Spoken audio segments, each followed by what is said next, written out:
علامہ اقبال، میں عرض کر چکا ہوں کہ ان کی ابتدائی تعلیم میں اور خاندانی پس منظر کے اندر مذہبی اثرات بڑے گہرے تھے۔ بہرحال انہوں نے ایم اے کیا ہے غالباً 1897 میں، اور اس وقت کا کچھ اقبال جو ہے اس وقت سے لے کر 1905 تک کا اقبال، ایک طرف تو اس میں بھی نیشنلزم تھا، ہندی نیشنلزم، یہ نوٹ کر لیجئے۔ چنانچہ اسی دور کا اس کا ترانہ ہے، سارے جہاں سے اچھا ہندوستان ہمارا۔ آج بھی جو ہندوستان کا ریڈیو ہے اور ہندوستان میں حکومت کے زیر اہتمام اس ترانے کی جو ہے وہ بڑی سرپرستی ہوتی ہے، بہت اس کو جو ہے نشر کیا جاتا ہے، سارے جہاں سے اچھا ہندوستان ہمارا، ہم بلبلیں ہیں اس کی، وہ گلستاں ہمارا۔ بلکہ اس زمانے میں ایک ایسا شعر بھی انہوں نے کہا ہے جس کی کہ پھر شدید ترین نفی بعد میں ان کے اشعار سے ہوئی ہے۔ انہوں نے ایک نیا شوالہ کے نام سے جو نظم لکھی کہ سچ کہہ دوں اے برہمن گر تو برا نہ مانے، تیرے صنم قدوں کے بت ہو گئے پرانے۔ اسی میں ایک شعر ہے کہ پتھر کی مورتوں میں سمجھا ہے تو خدا ہے، خاک وطن کا مجھ کو ہر ذرہ دیوتا ہے، خاک وطن کا مجھ کو ہر ذرہ دیوتا ہے۔ اس درجے گہرا انڈین نیشنلزم اقبال کے اندر بھی موجود تھا۔ لیکن جب اقبال انگلستان گئے ہیں، یہ 28 برس کی عمر میں انگلستان گئے ہیں سن 1905 میں، اور 3 سال وہاں رہے انگلستان اور جرمنی، اور بیرسٹری بھی کی، اور چونکہ فلسفی تھے پی ایچ ڈی بھی کر کے آئے۔ اس عرصے میں معلوم ہوتا ہے کہ اقبال کی قلب ماہیت ہو گئی۔ یہ میرا ایک تجربہ ہے، بڑا پرانا ہے، میرا مشاہدہ تھا۔ 1970 میں پہلی مرتبہ میں انگلستان گیا تھا، میرے چھوٹے بھائی وہاں زیر تعلیم تھے، انہوں نے بلایا تھا۔ وہاں میں نے دیکھا کہ یونیورسٹیوں میں پڑھنے والے ایک P H D, 2 P H D کرتے ہوئے لوگ بیٹھتے ہیں، جمعے کے روز قرآن پڑھتے ہیں، درس قرآن ہوتا ہے، اور وہ ایک دوسرے سے قرآن پڑھ کے سنتے بھی ہیں تاکہ جو تجوید کی غلطیاں ہوں ان کی تصحیح ہو سکے۔ اور میں نے سوچا کہ پاکستان میں اس سطح کے لوگ جو ہیں کبھی اس قسم کی مصروفیت میں مبتلا مجھے تو نظر نہیں آئے۔ تو اس کا مجھے ایک اصل میں تجزیہ میرا یہ تھا کہ جن لوگوں کی بنیادی تربیت میں اور خاندانی اثرات میں مذہب کا ایلیمنٹ موجود ہوتا ہے، چاہے وہ ہندوستان میں رہتے ہوئے وہ زیادہ ظاہر نہ ہو، نمایاں نہ ہو، اس کے آثار سامنے نہ آئے، لیکن جب وہ ایک مخالف ماحول میں پہنچتے ہیں، اس مخالف ماحول میں ان کے اندر کا وہ چنگاری ان کی جو ہے وہ شعلہ بن کر بھڑکتی ہے۔ چنانچہ یہ معاملہ میں نے پھر بعد میں امریکہ میں بھی دیکھا، ہر جگہ دیکھا ہے کہ وہاں 2 نتیجے ہوتے ہیں، یا تو یہ کہ ایک آدمی ڈاؤن دی ڈرین گیا تو وہاں کی تہذیب میں رنگا گیا شراب اور یہ اور وہ اور رقص اور سب یہ ساری چیزیں آ گئی، اور یا پھر جو بچ گیا جس کے اندر دین کا کوئی حمیت کا شائبہ تھا، وہ پھر بھڑکتا ہے، پھر وہ ایکٹیوسٹ ہوتے ہیں، وہ کام کرتے ہیں۔ لہذا یہ معاملہ جو ہے علامہ اقبال کے ساتھ پیش آیا، اور خود انہوں نے کہا بھی ہے، مسلمان کو مسلمان کر دیا طوفان مغرب نے۔ وہاں سے جب یہ واپس آئے ہیں تو اب نوٹ کیجئے 1908 سے 1930 تک یہ جو 22 برس ہیں، علامہ اقبال نے کیا کیا نوٹ کیجئے، وہ آپ جانتے بھی ہیں، میں صرف گنوا رہا ہوں۔ اسلام کے نظام فکر اور فلسفہ اور حکمت کو بیان کیا، اپنی شاعری کے ذریعے سے بھی، اپنی نثر کے ذریعے سے بھی۔ قرآن کی ایک نہایت جدید اور بہت عمدہ تفسیر، اگرچہ تفسیر کے نام سے آپ کو کہیں تفسیر اقبال نہیں ملے گی، لیکن کلام اقبال خود تفسیر ہے۔ وہ دعویٰ کرتا ہے کہ میرے پیغام میں سوائے قرآن کے اور کچھ نہیں ہے۔ گر دلم آئی نئے بے جوہر است، ورب حرفم غیر قرآن مزمرست، پردہ ناموس فکرم چاک کن، ای خیابہ راز خارم پاک کن۔ یہ مناجات بحضور سرور کائنات صلی اللہ علیہ وسلم، وہ کہتے ہیں کہ اے اللہ کے نبی، اللہ کے رسول، اگر میرے پیغام میں کہیں قرآن کے سوا کوئی شے شامل ہو گئی ہے میری شاعری میں، تو آپ میرے فکر کا پردہ چاک کر دیجیے۔ روز محشر خار و رسوا کن مرا، اور قیامت کے دن مجھے ذلیل و خوار کیجیے گا، اور بے نصیب از بوسہ پاک کن مرا، اور مجھے اپنی قدم بوسی سے محروم کر دیجیے گا. یہ بات کہہ رہا ہے، اس کا دعویٰ ہے، اس نے جو کچھ کہا قرآن سے کہا. اس کی شاعری جو ہے میرے نزدیک، اور میں نے تو اپنی جو سورسز گنوائی ہیں کہ میں نے جو قرآن مجید کا فکر یا سوچ جو بھی آپ اسے کہیں، جو تھوڑا بہت مجھے میسر ہوا ہے، ان میں نے 8 اشخاص کو نمایاں طور پر بیان کیا ہے. 4 یہ ہیں 2 کے جوڑے. 2 ابوین ہیں، ابو الکلام ابو العلا مودودی، ابو الکلام آزاد. 2 دکترین ہیں، ڈاکٹر اقبال، ڈاکٹر رفیع الدین. 2 شیخین ہیں، شیخ الہند مولانا محمود حسن، جن کا ترجمہ ہے قرآن مجید کا، اور اس پر حواشی ہے شیخ الاسلام شبیر احمد عثمانی کی. 2 ہی عین مولانا فراہی اور مولانا اصلاحی، جنہوں نے قرآن مجید کے مضامین کے اندر جو اندرونی نظم ہے اسے واضح کیا. علامہ اقبال میری ایک بہت بڑی سورس ہے، بلکہ سب سے زیادہ گہرا اثر مجھ پر جو ہے بچپن سے جو ہوا ہے وہ تو علامہ اقبال کا ہے. 5ویں جماعت کا طالب علم تھا جب ان کا یہ شعر میرے ذہن میں کہیں چپک کر رہ گیا ہے، جواب شکوہ کا: وہ زمانے میں معزز تھے مسلمان ہو کر، اور تم خار ہوئے تارک قرآن ہو کر. پھر علامہ اقبال نے مغربی فکر پر شدید تنقید کی، بہت بڑا ناقد، اور خاص طور پر مغربی تہذیب جو ہے اس کی نفی کی. یہ سارا کام کیا، اور اس سب سے بڑھ کر وہ تجدید ملت اسلامی کا علمبردار برکت صاحب نے آیا. اس نے خوشخبری دی کہ دنیا میں اسلام کے غلبے کا دور آنے والا ہے. ملت اسلامیہ جو اس وقت دبی ہوئی ہے، پسی ہوئی ہے، پوری دنیا میں پامال ہے. آپ کو معلوم ہے کہ پہلی جنگ عظیم کے بعد کیا صورت ہو گئی تھی. سلطنت عثمانیہ کے جب دھجیاں بکھیر دی گئیں، اور کولونیل امپیریلزم جو ہے پورے عالم اسلام پر حکمران تھا، پورا عالم اسلام جو ہے محکوم. اگرچہ یہ دبے ہوئے ہیں، پسے ہوئے ہیں، گرے ہوئے، لیکن ان کا دوبارہ غلبہ ہوگا، یہ ابھریں گے. ملت اسلامیہ کی تجدید ہوگی، اسلام کی نشأت ثانیہ ہوگی، اسلام کے روشن مستقبل کے مبشر بن کر علامہ اقبال سامنے آئے. اور ایک اور جو بہت بڑا کام کیا وہ وہی وطنی قومیت کی شدید نفی، بلکہ شدید کا لفظ بھی کافی نہیں ہے، شدید ترین نفی کی ہے. اس لیے کہ اس وقت وطنی قومیت جو ہے اس وقت مسلمانوں کو اپنے اندر انگلف کرنے کے لیے پوری قوت کے ساتھ زور لگا رہی تھی. میں نے علامہ اقبال کے حوالے سے جو باتیں کی ہیں کہ احیاء فکر اسلامی اور تجدید ملت اسلامی، اس کے ساتھ ساتھ ہندوؤں میں کیا ہو رہا تھا اس دور میں، ان کے ہاں بھی ان کی مذہبی تجدید کا عمل بڑی شدت کے ساتھ شروع ہوا. اس میں بھی چند ناموں کا میں تذکرہ کرنا چاہوں گا. بنکم چٹرجی، اس نے بندے ماترم کا یہ جو ترانہ ہے آج بھی بھارت کے اندر مجبور کیا جا رہا ہے مسلمانوں کو بھی کہ وہ بھی اسکولوں کے اندر یہ ترانہ پڑھیں، اور ابھی مسلمان رجسٹ کر رہے ہیں. اس میں وہ زمین کی بندگی، بھارت ماتا ہم تیرے بندے ہیں. اور یہ جو ہے ہندو رینائسنس کا ایک بہت بڑا جو ہے یوں سمجھیے کہ علم بردار. پھر دوسری شخصیت سامنے آئی، راجا رام موہن.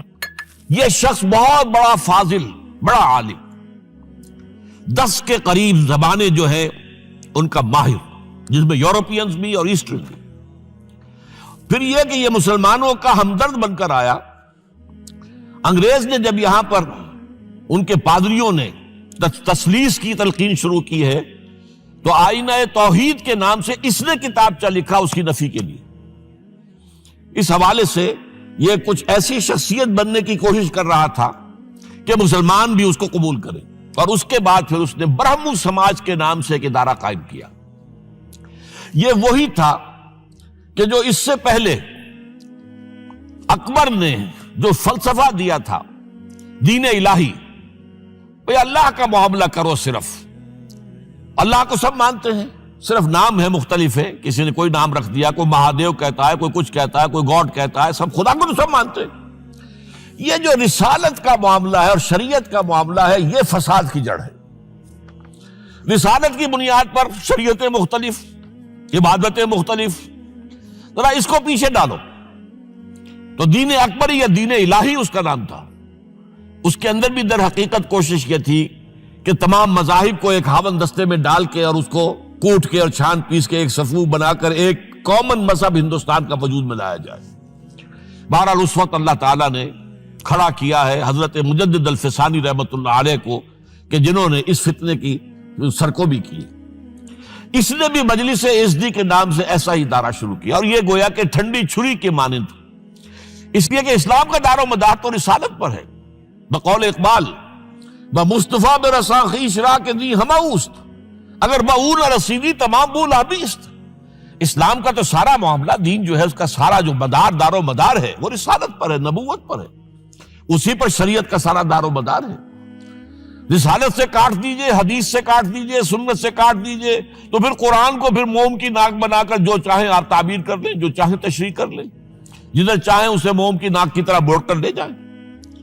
بہرحال اس معاملے میں بھی پھر ایک تیسری تحریک جو شروع ہوئی وہ بہت ملیٹنٹ تھی، آریہ سماج. دیانند سرسوتی نے، یہ ملیٹنٹ تھی اور بڑی اس کی جو ہے پذیرائی ہوئی ہندو معاشرے میں.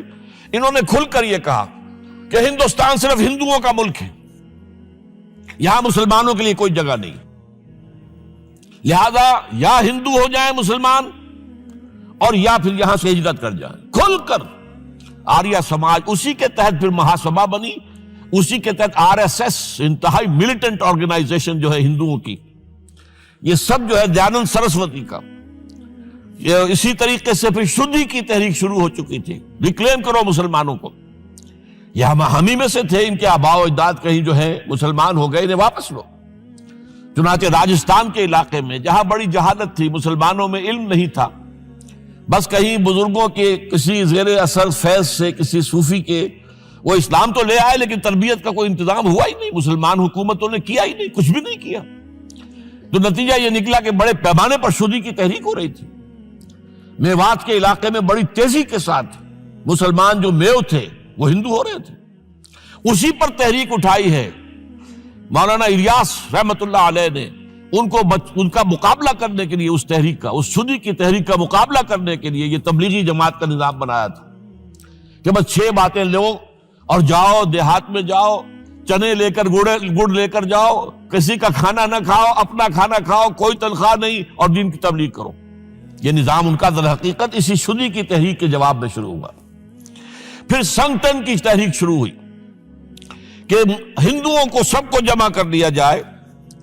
اب اس اعتبار سے ذرا نوٹ کیجئے، علامہ اقبال نے جو نفی پھر وطنیت کی ہے، اتفاق سے یہاں یہ اشعار لکھے ہوئے ہیں: اس دور میں میں اور ہے، جام اور ہے، جم اور، ساقی نے بنا کی روش لطف و ستم اور، تہذیب کے آزر نے ترشوائے صنم اور، مسلم نے بھی تعمیر کیا اپنا حرم اور، ان تازہ خداؤں میں بڑا سب سے وطن ہے، جو پیرہن اس کا ہے وہ مذہب کا کفن.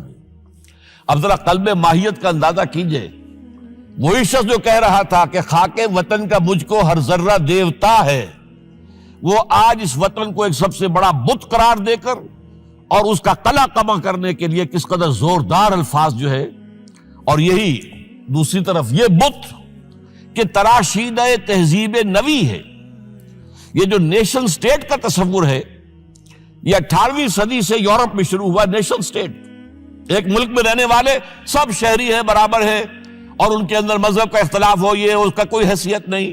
مذہب تو پرائیویٹ معاملہ ہے، ہاں جو سرکاری سطح پر ہوگا معاملہ، اجتماعی معاملات جو ہے وہ کسی مذہب سے طے نہیں ہوں گے. یہ نیشن سٹیٹ کا تصور، یہ بت کہ تراشیدہ تہذیب نوی ہے، غارت گرے کاشانہ دین نبوی ہے، بازو تیرا توحید کی قوت سے قوی ہے، اسلام تیرا دیس ہے تو مصطفی ہے، نہ زارہ دیری نہ زمانے کو دکھا دے، اے مصطفی خاک میں اس بت کو ملا دے. اس سے بھی زیادہ مجھے ملا ہے ایک ان کے قطعہ جو ہے: منزل راہ رواں دور بھی دشوار بھی ہے، کوئی اس قافلے میں قافلہ سالار بھی ہے، بڑھ کے خیبر سے ہے یہ مارکہ دین و وطن. خیبر، غزوہ خیبر سے کہیں بڑھ کر یہ دین و وطن کا مارکہ، کہ ہمارے نزدیک ہماری قومیت کی بنیاد ہمارا دین. آج دنیا یہ کہتی ہے کہ قومیت کی بنیاد وطن ہے. یہ جو مارکہ دین و وطن ہے، بڑھ کے خیبر سے ہے یہ مارکہ دین و وطن. اس زمانے میں کوئی حیدر کرار بھی ہے، تو واقعہ یہ ہے کہ علامہ اقبال نے اس سلسلے میں وہ رول بھی پلے کیا کہ جو حضرت مجدد الفسانی رحمۃ اللہ علیہ نے دین اکبری کا قلع قبا کرنے میں ادا کیا تھا، اور اس میں کوئی شک نہیں ہے۔ اس اعتبار سے میں کہا کرتا ہوں کہ حضرت مجدد الفسانی کے بروز کی حیثیت رکھتے ہیں علامہ اقبال، اور ان کو جو گہری نسبت تھی، حاضر ہوا میں شیخ مجدد کی لحد پر، وہ خاک کے ہے زیر فلک مطلع انوار، گردن نہ جھکی جس کی جہانگیر کے آگے، جس کے نفس گرم سے ہے گرمی احرار، وہ ہند میں سرمایہ ملت کا نگہباں، وہ ہند میں سرمایہ ملت کا نگہباں۔ ملت کا سرمایہ تو سارا کا سارا جو ہے ایمان بالرسالت سے۔ آپ حضرت مجدد الفسانی کے خطوط پڑھیے، سب سے زیادہ زور اطاعت رسول، اطاعت رسول، اطاعت رسول، اطاعت رسول۔ جس کی جڑ کاٹنے کی کوشش کی تھی دین الہی کے ذریعے سے اکبر نے، اس کو دوبارہ مستحکم کیا ہے وہ مجدد الفسانی رحمۃ اللہ علیہ نے۔ اب آئیے 1930 کا ماہ دسمبر، اس میں ایک بات ہم دیکھ چکے، محمد علی جناح ہندوستان کی سیاست سے مایوس ہو کر ملک چھوڑ کر انگلستان میں جا کر آباد ہو چکے۔ اور اس ضمن میں ایک واقعہ میں آپ کو سنا دوں۔ ایس ایم اکرام صاحب کا نام بہت سے حضرات کے علم میں ہوگا، ان کی 3 کتابیں جو ہیں بڑی مارکت الآراء ہیں، آب کوثر، موج کوثر، روض کوثر۔ ادارہ ثقافت اسلامیہ کے ڈائریکٹر رہے بہت عرصے تک، بہت پڑھے لکھے آدمی تھے۔ وہ آکسفورڈ میں پڑھتے تھے اس زمانے میں۔ وہ لندن گئے، انہوں نے محمد علی جناح صاحب سے ملاقات کی اور کہا کہ آپ کیوں چھوڑ کر آ گئے ہندوستان؟ ہندوستان کے مسلمانوں کو آپ کی رہنمائی کی ضرورت ہے۔ تو جواب جو تھا محمد علی جناح کا وہ نوٹ کرنے کے قابل ہے۔ ہندوز آر انکوریجیبل، یہ ہے جو نتیجہ نکالا تھا محمد علی جناح نے۔ یوں سمجھیے کہ 24 برس کی محنت شاقہ کہ کوئی اتحاد کا فارمولہ طے ہو جائے، کوئی بنیاد ہو جائے، کوئی ہمارے مابین متفق علیہ اسکیم طیب بن جائے، لیکن جس درجے مایوس ہوا ہے شخص، ہندوز آر انکوریجیبل، یہ ناقابل اصلاح ہے۔ اور مسلمانوں کا حال یہ ہے کہ ان کا ایک لیڈر جو بات مجھ سے کرتا ہے صبح کو، وہ شام کو ڈپٹی کمشنر کو بتا دیتا ہے۔ تو اب میں ایسی قوم کی رہنمائی کیسے کروں؟ تو یہ میں نے آپ کو یہ واقعہ بھی سنا دیا کہ وہ مایوسی کا عالم کیا تھا۔ لیکن اب جو ہے 1930 میں، جبکہ مسلم انڈیا کا ایک سورج تو غروب ہو گیا تھا، مغرب میں جا کر بیٹھ گیا، مغرب میں سورج غروب ہوتا ہے، ایم اے جناح تو وہاں بیٹھ گئے۔ ایک سورج اب طلوع ہوا ہے مسلم لیگ کے پلیٹ فارم پر، یہ ہے علامہ اقبال۔ 1930 کا جو ان کا خطبہ ہے الہ آباد کا، وہ بہت اہم، بہت اہم، بہت اہم۔ ایک تو یہ کہ انہوں نے اپنی شاعری کے ذریعے سے وطنیت کی جو نفی کی تھی اور مسلم قومیت کا جو اس بات کیا تھا، اسے ایک فلسفیانہ انداز میں سوشیولوجی، عمرانیات کے مسلمہ اصولوں کی روشنی میں جس طریقے سے مدلل بیان کیا ہے، اس اعتبار سے وہ ایک بہت قیمتی دستاویز ہے۔ لیکن اس کے ساتھ ہی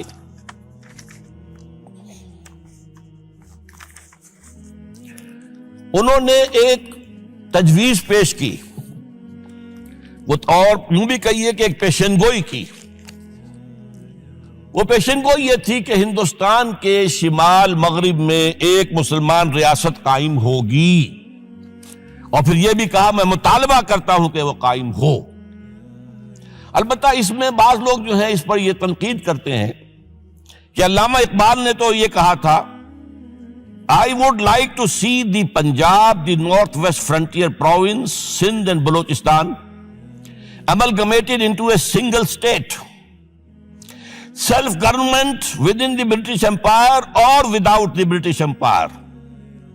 The formation of a consolidated Northwest Indian Muslim state appears to me to be the final destiny of the Muslims, at least of Northwest India. اس پہ اعتراض یہ کیا جاتا ہے کہ علامہ اقبال نے تو ہندوستان کے اندر برطانیہ کے حکومت کے اندر کے لیے تجویز دی تھی، لیکن یہ بات غلط ہے۔ اصل میں نوٹ یہ کیجئے کہ 1930 تک تو اس کا کوئی امکان ہی نظر نہیں آتا تھا کہ انگریز ہندوستان چھوڑ کے چلا جائے گا۔ تو اس وقت کے لیے ان کی تجویز یہ تھی کہ ہندوستان میں ایک صوبہ بنا دیا جائے، یہ آج کا پاکستان، یا یوں سمجھیے کہ جو کچھ عرصے پہلے 1 یونٹ بنا تھا، برٹش انڈیا میں بھی یہ 1 یونٹ کی حیثیت سے ایک سٹیٹ بن جائے، تاکہ اس علاقے میں مسلمانوں کے اندر جو کچھ قومیتی کچھ تھوڑا تھوڑا فرق ہے، کلچر کا فرق ہے، کچھ ان طرح کی چیزیں، زبانوں کا فرق ہے، تو یہ جو ہے مل جل کر ان کے اندر ایک قوم کا تصور جو ہے باقاعدہ پیدا ہو جائے۔ اسی لیے وہ کہتے ہیں I demand the formation of a consolidated Muslim state in the best interest of India and Islam۔ اب اس میں وہ بات یہ کہتے ہیں کہ for Islam it will be an opportunity to rid itself of the stamp that Arabian imperialism was forced to give it, to mobilize its laws, its education, its culture, and to bring them into closer contact with its own original spirit and with the spirit of the modern time۔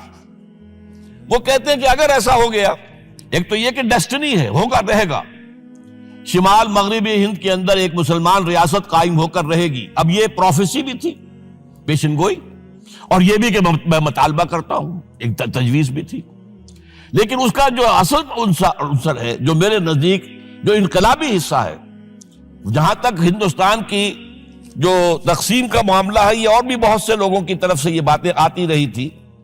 میرے پاس یہاں پہ 14 نام لکھے ہوئے ہیں جنہوں نے ہندوستان کی تقسیم کا تذکرہ کیا، لیکن جس انداز میں، جس پلیٹ فارم پر آل انڈیا مسلم لیگ کا جو اینول سیشن ہے اور اس میں صدر کی حیثیت سے خطبہ دے رہا ایک شخص، تو یہ حیثیت جو ہے یہ بہت نمایاں، اور اس میں جس انداز میں بات کہی گئی ہے اس میں جو ایک پازیٹیو عنصر ہے۔ اگر ایسا ہو گیا، ایک نارتھ ویسٹ آف انڈیا میں مسلمان ریاست قائم ہو گئی، تو ہمیں ایک موقع مل جائے گا کہ عرب امپیریلزم، اب نوٹ کیجئے، عرب امپیریلزم سے مراد کیا ہے؟ عربوں کا دور ملوکیت۔ اس سے پہلا کیا تھا؟ خلافت راشدہ، اصل اسلام۔ دور بنو امیہ تو اصل اسلام نہیں تھا، حکومتی سطح پر تو بالکل اسلام نہیں تھا۔ وہی دور ہے جس میں کہ سانحہ کربلا ہوا ہے، واقعہ ہرہ ہوا ہے، ظلم کی انتہا ہوئی ہے، سینکڑوں تابعین کو حجاج ابن یوسف نے شہید کیا ہے۔ اس کو حدیث کے اندر بھی کہا گیا ہے ملکن اعظم، کاٹ کھانے والی ملوکیت۔ اس کے بعد جو ہے دور آیا ہے بنو عباس کا، وہ محل بنے ہیں شاندار، جو ہے جو بھی بادشاہوں کے ہاں ہوتا تھا وہ سارا کا سارا معاملہ آیا ہے۔ تو اب دنیا اسلام کو ان کے آئینے میں دیکھتی ہے، وہ سمجھتی ہے یہ اسلام ہے، لہذا اس میں تو کوئی شے ایسی نہیں ہے جو اٹریکٹ کر سکے، جو کسی قوم کو اسلام کی طرف جو ہے وہ کھینچ سکے۔ تو یہ جو امپریشن ہے جو کہ اس دور ملوک کی عرب امپیریلزم کا لفظ استعمال کیا ہے، اسلام کے چہرے پر جو بدنما داغ اور دھبے آ گئے ہیں، انہیں ہٹا کر وہ جو اس کی اوریجنل پیورٹی ہے، اور ظاہر بات ہے کہ دور ملوکیت سے پہلے خلافت راشدہ، تو گویا کہ اس میں اگرچہ نام خلافت راشدہ کا نہیں لیا گیا ہے، لیکن یہ ہے کہ بات مراد وہی ہے، لیکن اور اس میں بھی جو بڑی حکیمانہ بات ہے کہ ہم اس کو bring them into closer contact with its old original spirit، جو اصل اسلام کی اصل روح ہے، and with the spirit of the modern times، اس زمانے کے جو تقاضے ہیں ان کے مطابق اجتہاد کے دروازے کو کھول کر، اور ہم ایک ایسا نظام جو ہے وہ یہاں پر قائم کریں۔ یہ ہے وہ چیز کہ جس نے تحریک مسلم لیگ کے اندر ایک مثبت جذبہ، یہ نوٹ کر لیجئے میرے الفاظ، 1906 سے لے کر 1930 تک تحریک مسلم لیگ صرف ایک منفی موٹیو پر چل رہی تھی، منفی، نیگیٹو، خوف، ہندو کا خوف، ہندو دبا لے گا، ہندو ایکسپلائٹ کرے گا، ہندو معاشی طور پر بھی، تہذیبی طور پر بھی، ثقافتی طور پر بھی، مذہبی طور پر بھی شدی کی تحریک چل رہی ہے، ہمیں راستہ دکھایا جا رہا ہے، ہندوستان چھوڑ دو اور بھاگ جاؤ، چلے جاؤ۔ یہ سارا خوف کا عنصر تھا، اور اس میں تحفظات تلاش کرنے، کوئی ایسی یقین دہانیاں کہ وہ مسلمانوں کے حالات بہتر ہو جائیں، اس کے علاوہ کوئی اور موٹیو نہیں تھا، یہ منفی موٹیو تھا۔ اور اس کی وجہ ساتھ ہی یہ ہے کہ مسلم لیگ اس وقت تک کوئی عوامی جماعت تھی ہی نہیں، بلکہ کچھ خواص جو اونچے لوگ، نوابوں اور نوابزادوں اور ان ایسے لوگوں کی جو ہے یہ ایک جماعت تھی۔ لیکن 37 میں جو یہ انجیکشن لگا ہے یہ پازیٹیو ہے۔ اس کی مثال میں دیا کرتا ہوں کہ کوئی مریض پڑا ہوا اپنے بیڈ پر اور گلوکوز کی بوتل لگی ہوئی ہے اور ایک ٹیوب چل رہی ہے، تو اس کے اندر ہی کوئی اب انجیکشن لگانا ہے تو اس ٹیوب میں لگا دیتے ہیں، ایسا نہ ہو کہ کوئی اور پرک دینی پڑے مریض کو اور اسے تکلیف ہو۔ تو گویا کہ مسلم لیگ کا جو بھی وہ ایک نظام تھا اس میں ایک انجیکشن لگایا ہے علامہ اقبال نے 1930 کے خطبے میں۔ اگلی بات، اس کے بعد یہی انجیکشن علامہ اقبال نے لندن میں مسٹر محمد علی جناح کے ذہن و فکر میں لگایا ہے۔ اس کا واقعہ کیا ہے؟ 3 گول میز کانفرنسیں ہوئی تھی، پہلی اور دوسری میں محمد علی جناح بھی شریک تھے، تیسری 1932 میں ہوئی، اب وہ شریک نہیں ہوئے، اس لیے کہ وہ سیاست چھوڑ چکے تھے، وہ تو سیاست کو خیر بات کہہ کر اب پریکٹس کر رہے تھے، لیکن علامہ اقبال اس میں گئے تھے، وہاں موقع ملا، قریبی ملاقاتیں ہوئیں، گفتگویں ہوئیں، اور ان ملاقاتوں کے نتیجے میں یہی انجیکشن علامہ اقبال نے محمد علی جناح کے ذہن اور فکر کے اندر لگایا ہے کہ بات کرو اسلام کے احیاء کی، وہ چیز کہ جو مسلمانوں کے جذبات کے اندر گرمی پیدا کرے، حرارت پیدا کرے۔ اس حوالے سے یہ جو انجیکشن لگایا گیا ہے، اسی سے پھر یہ کہ ان کے مزاج کے اندر ایک تبدیلی آئی۔ کچھ اور لوگوں نے بھی انہیں کہا ہوا تھا، لیکن یہ کہ خاص طور پر یہ بات اقبال کی تھی، جس کی اپنی ایک حیثیت تھی۔ بہرحال 1934 میں ایم اے جناح واپس آ گئے، پھر انہیں مسلم لیگ کا تا حیات صدر بنا دیا گیا، پھر انہوں نے مسلم لیگ کو سنبھالا ذرا، لیکن 1936 کے الیکشن جو آئے یہاں پر، اس میں کانگریس پوری اوور ویلمنگ میجورٹی سے جیت گئی۔ ابھی محمد علی جناح کو موقع ملا ہی نہیں تھا کہ ابھی مسلم لیگ کو سنبھال سکتے، اور ان جو وزارتیں بنی تھیں اس دور میں کانگریس کی، انہوں نے جو سلوک مسلمانوں کے ساتھ کیا، جو مظالم ڈھائے، جو انہیں دبایا اور ان کے حقوق کو پامال کیا، اس سے وہ نیگیٹو جو ایک موٹیو تھا وہ بھی اور قوی ہو گیا۔ اور اس کے بعد پھر محمد علی جناح نے 1937 سے لے کر 1947 تک، ایک لفظ میں استعمال کر رہا ہوں، آپ گھبرا نہ جائیں، 1937 سے 1947 تک اسلام کی قوالی گائی، پورے 10 برس اسلام اسلام اسلام اسلام، ہمیں اسلام چاہیے، اسلامی تہذیب ہم چاہتے ہیں، اسلامی قانون ہم چاہتے ہیں، ہمارے قوانین اور ہیں، ہمارا مذہب نہیں ہے، وہ دین ہے، وہ زندگی کے تمام معاملات پر۔ یہ جو ہے، میں قوالی اس لیے کہہ رہا ہوں کہ قوالی میں تکرار ہوتی ہے، جس تکرار کے ساتھ یہ اب اس موقع پر آ کر محمد علی جناح قائد اعظم بن گئے۔ مسلمانوں کے دلوں کی بات، اقبال نے جو ولولہ پیدا کر دیا تھا، ایک ولولہ تازہ دیا میں نے دلوں کو، لاہور سے تا خاک بخارا اور سمرقند، وہ جو ولولہ تھا، جو غلغلہ تھا، اب محمد علی جناح کی زبان سے جب وہ بات آئی ہے تو یہ مسلمانوں کے دل کی آواز تھی، ان کی روح کی پکار تھی۔ لہذا اب مسلم لیگ ایک عوامی جماعت بنی اور محمد علی جناح اب قائد اعظم قرار پائے۔ اب اس معاملے میں چاہتا ہوں ذرا، کیونکہ یہ بات نئی سی ہوگی، میرے اس تجزیے کے روح سے نظریہ پاکستان اسلام اور اسلام کا احیاء خلافت راشدہ کے مفہوم میں، اور اس کا خالق اقبال ہے، اس میں کوئی شک نہیں، قائد اعظم تک بھی یہ بات پہنچانے والا اقبال ہے، اور پھر اسی پر قائد اعظم نے عمل کیا ہے۔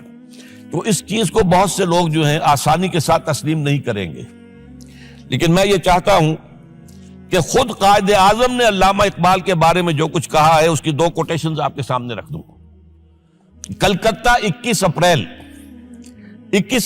1938 کو علامہ اقبال کا انتقال ہوا۔ اس وقت کلکتے میں ایک بہت بڑا جلسہ ہو رہا تھا فلسطین کے مسئلے پر غور کرنے کے لیے، قائد اعظم اس کے چیف مقرر تھے۔ اب یہ خبر پڑھیے، A mammoth public meeting of the Muslims of Calcutta was held on the football ground on 21st April to consider the Palestine problem. But it was converted into a condolence meeting to mourn the death of Allama Iqbal. Mr. M. A. Jinnah said that the sorrowful news of the death of Dr. Sir Muhammad Iqbal had plunged the world of Islam in gloom and mourning. Sir Muhammad Iqbal was undoubtedly one of the greatest poets, philosophers and seers of humanity of all times.